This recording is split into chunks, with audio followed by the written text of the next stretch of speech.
آج اپنے پردیسی بھائیوں سے کچھ کہنا چاہتی ہوں۔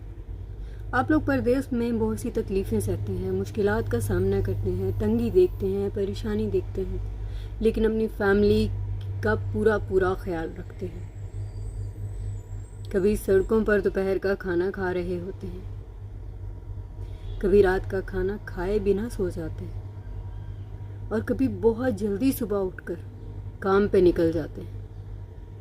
یعنی ناشتہ اور دوپہر کا کھانا کبھی کبھی ایک ساتھ بھی ہوتا ہے۔ ایسے میں جب کبھی فیملی فون کر کے آپ کو یہ کہتی ہے کہ فلاں چیز نہیں ہے، فلاں چیز کی ضرورت ہے، فلاں مسئلہ پیش آ گیا ہے، اس کام کے لیے پیسے چاہیے، گھر کے بلز ہیں، رینٹ ہے، بہت کچھ ہے، بچوں کے اخراجات ہیں، والدین کے ہیں، بہن بھائیوں کے ہیں، بیوی کے ہیں، تو آپ کو کچھ خیال نہیں ہوتا سوائے اس کے کہ ان کی ضروریات پوری کرنی ہے۔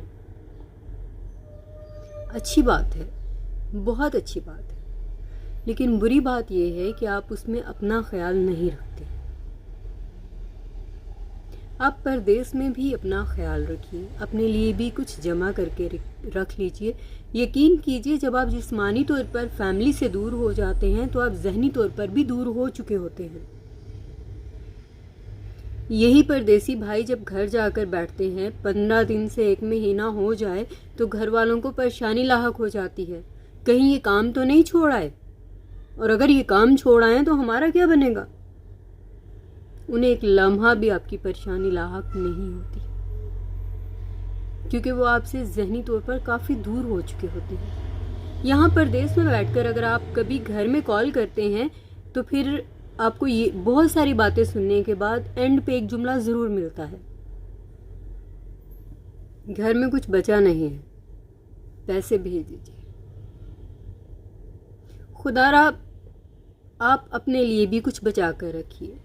مانا کہ جو بھی جائے گا خالی ہاتھ جائے گا، ساتھ کچھ لے کر نہیں جائے گا، لیکن کبھی پردیس سے جب گھر واپس جائیں اور فیملی ہی آپ کو قبول نہ کر پائے، جو کہ اللہ نہ کرے ایسا نہ ہو، خدا نہ ہو واسطہ اگر ایسا کہیں آپ کے ساتھ ہو،